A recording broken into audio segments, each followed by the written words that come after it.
A new year means another year of monthly AMAs where I answer questions put to me by $5 patrons. So let's get started with a question from Hoplu. What would you say to be the best counter to the free and capitalist societies breed degeneracy which ultimately destroys society crowd on the nationalistic right? Degeneracy is in the mind of the beholder. It used to be argued that women wearing trousers was degenerate and would ultimately destroy society.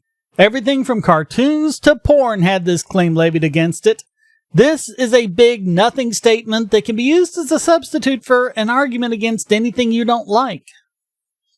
Josh Havens asks, I was having coffee with a friend and he said we basically need an internet privacy bill of rights because people on Facebook are being abused for their personal information and they don't even know it. I tried to tell him that there are other alternatives at the click of a mouse, but he insists that Facebook is really the only option for a large platform of users. Please debunk this. 10 years ago, people were saying that about MySpace. Earlier than that, they were saying about Yahoo and AOL. There's a cognitive bias called normalcy bias, which makes people feel that the way things are will be the status quo forever. So they can't imagine a future time when Facebook isn't dominant, when the fact is, going from history, Facebook's fall from dominance is pretty much inevitable and probably within the next 10 years. You want an Internet Bill of Rights? Okay. First Amendment should basically be Section 230. No provider of Internet services shall in any way be held liable or responsible for the actions of its users or customers. A concept known as safe harbor. That concept was in play for 20 years and it worked amazingly well. Recently, people have acted against it and it's resulted in a lot of the problems people are complaining about. We saw this with Subscribestar trying to compete with Patreon. It's precisely this that resulted in PayPal and Stripe effectively shutting off their service because one bad person used it. Safe harbor would have prevented that.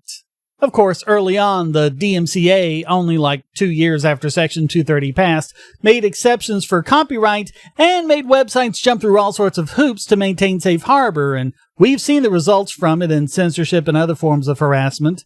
It's only going to get worse with things like Articles 11 and 13 in the EU, so this needs to be a universal worldwide principle. And for a Second Amendment, how about no government or state or municipality shall subsidize or otherwise materially support an internet service provider, nor regulate or otherwise restrict competitors. If Billy Bob's local internet service can compete with Comcast or whoever in that area, let them. That means things like no franchise laws, no restrictions on right-of-way, and so on. If politicians really wanted to make things better, those are just a couple of things they could do. The fact that they're not doing that shows that they do not have your best interests at heart. And finally, Jason Maltz asks, you said in a previous video that we should go back to the gold standard so the government can just stop printing money. If it's going to work, wouldn't every other country have to do the same?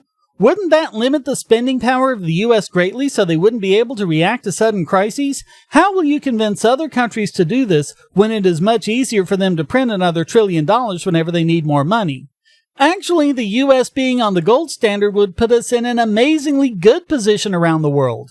Look at how the Deutschmark was the currency to beat for decades. I don't think that was a strict gold standard, but it was at least a sound money policy. This would put the U.S. in a much better position in the global market. It would put the politicians, however, in a worse position because they wouldn't be able to print up money to run deficits or manipulate exchange rates or maintain the warfare state or any of the other things they can do with the power of money printing. So that's it for December, ultimately wrapping up all the questions patrons had in 2018. If you become a patron at the $5 level, you can ask me whatever you want in the month of January. And by all means, if you enjoyed this video, please hit like and subscribe and share it everywhere you can. Until then, thanks for watching, thanks to everyone who donated, and as always, stay strong and be free.